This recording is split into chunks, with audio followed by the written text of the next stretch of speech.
Siellä piilee vaara, salakavala, odottamaton ja yllättävä. Autoilija ei saa hetkeksikään menettää tarkkaavaisuuttaan. Nykyaikainen vilkas liikenne vaatii häneltä yhä enemmän.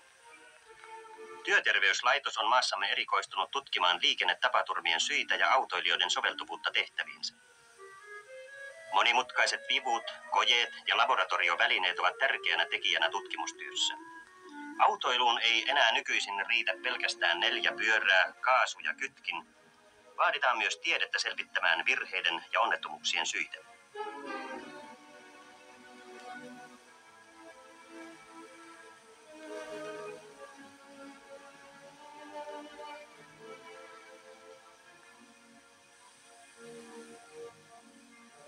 Hyvinkään lentokentällä järjestettiin tohtori Häkkisen johdolla koe, jossa tutkittiin alkoholin vaikutusta ajajaan. Tohtori Häkkinen selostaa kokeeseen osallistujille menetelmiä. Määrätyt tehtävät suoritetaan 5 eri kertaa ja jokaisen koekierroksen jälkeen annetaan autoilijalle tukeva ryyppy. Työterveyslaitos oli järjestänyt kokeen yhdessä kustannusosakeyhtiö Apulehden, Suomen Autolehden ja Taljan kanssa. Ja kokeet osoittivat vakuuttavasti, etteivät viina ja mies sovi samaan autoon.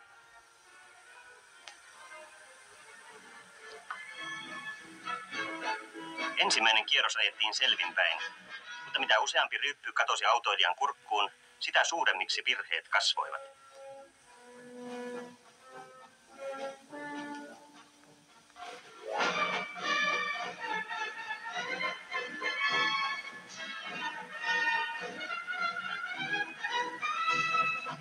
Katseen on oltava tarkkana peruutuskokeessa. Mutta niin kauan kaikki on hyvin, kun vain silmä pysyy kirkkaana.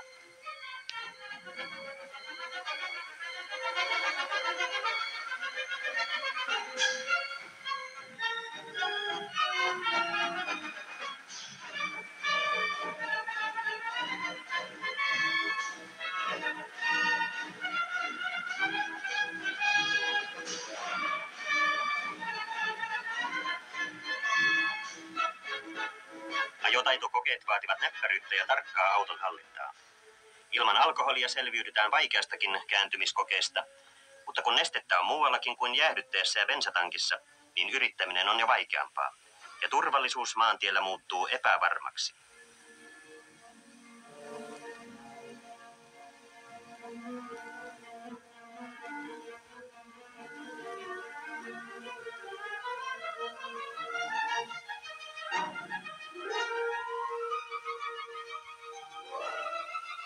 Autojen vauhti kiihtyy sitä mukaan, kun lasia on kallistettu. Verikoe on jokaisen rattijuopon pahin vihollinen. Se on armoton ja pelätty totuuden paljastaja. Pyörät pyörivät ja ryypyn välit tihenevät. Ja mikäs onkaan lasketellessa, kun tietä riittää ja miehen alla on nopea auto.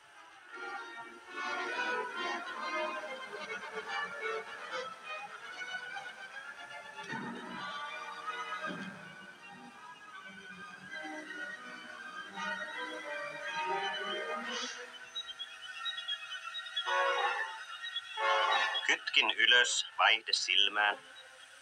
Kaasu pohjaan ja meno on tasaista ja varmaa, ainakin toistaiseksi. Autolaajossakin voi olla joskus senteistä kysymys.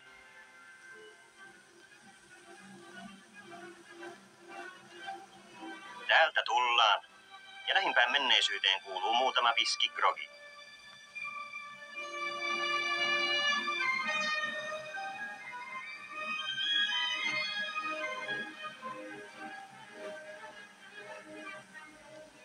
Näennäinen huolettomuus ei peitä virheitä, vaan grogit tekevät tuhoisaa tehtäväänsä.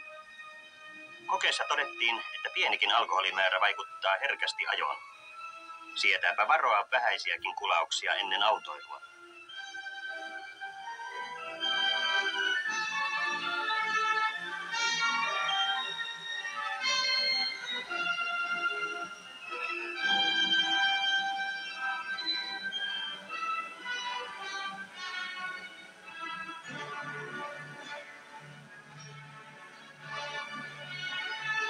So, poika, otappas varoen.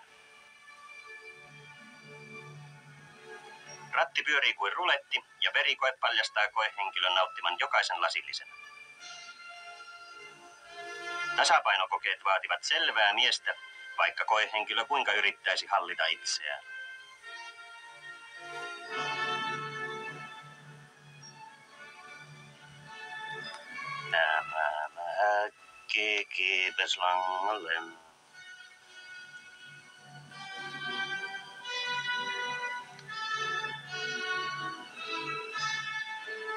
Tulokset merkitään tarkasti muistiin ja reaktiokokeet paljastavat lopullisesti, ettei koehenkilö pysty suoriutumaan tehtävistä alkoholia nautittuaan, vaikka hänen ilmeensä olisi kuinka keskittynyt tahansa.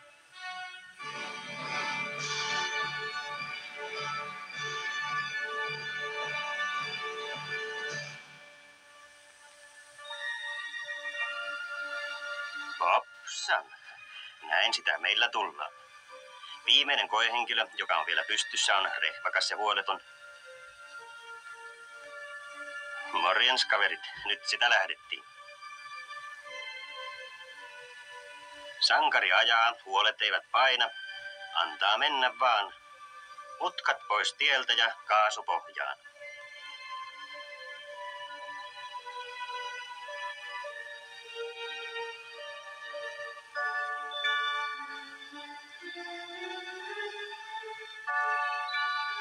Kädet pyörivät ohjaustangossa kuin pitsin nyplääjällä.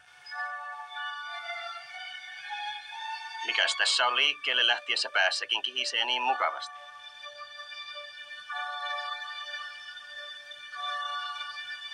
Ei meitä surulla ruokita.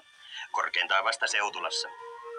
No, onneksi tämä oli pelkkää koetta.